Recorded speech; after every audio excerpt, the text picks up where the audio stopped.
Concise diction. Concise diction is when a writer avoids pretentious vocabulary and wordiness to achieve clear, authentic writing with the most straightforward language possible. An author might use concise diction in order to appeal to a larger audience by making his or her language more understandable and accessible, as well as by making his or her message clearer. Nominalization is one thing that you'd want to avoid if you're trying to achieve concise diction. It is the process of changing a verb into its noun form. It often results in awkward constructions and wordiness. For example, if you were to nominalize discuss, it would turn into discussion. Depend would turn into dependence, and recognize would turn into recognition. An example of a sentence with nominalization is, I had the knowledge that my speech in English was poor. Here, the verb knew gets turned into the noun knowledge. The verb spoke gets turned into the noun speech. So the better way to say this sentence would be, I knew that I spoke English poorly. Here are some more examples. Let's have a discussion of the essay you read for homework. Discussion is the noun form of discuss. So the better way to say this sentence would be, let's discuss the essay you read for homework. A person who has dependence on constant approval from others is usually insecure. Here, dependence is the noun form of the verb depend. The better way to say this sentence would be, a person who depends on constant approval from others is usually insecure.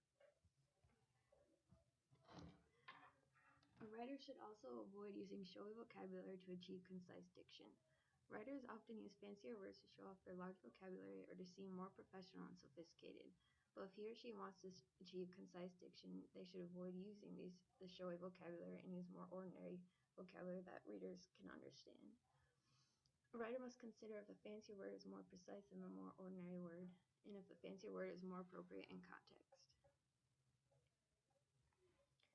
An example is, that was my mental quandary in its nascent state. This sentence doesn't make as much sense as that was my dilemma in its earliest state, because it's more understandable to readers when its quandary is changed to dilemma and nascent is changed to earliest. In the sentence, hijacking the language proves especially pernicious when government officials deodorize their programs with near Orwellian euphemism. In this sense, the word pernicious seems more fitting, so one must consider the context which he is speaking in to consider if the fancier word is more usable and understandable for what he or she is trying to say. But in contrast, we all heard the pernicious gunshots. The word pernicious does not seem as appropriate in this sentence. Some more examples are, a supercilious manager rarely contributes to a felicitous workplace. Supercilious should be changed to arrogant, and felicitous should be changed to happy. So it reads, an arrogant manager rarely contributes to a happy workplace. Before finalizing the meeting, the chair of the group offered a plethora of ideas. Plethora would make more sense if it said excess. So before finalizing the meeting, the chair of the group offered an excess of ideas.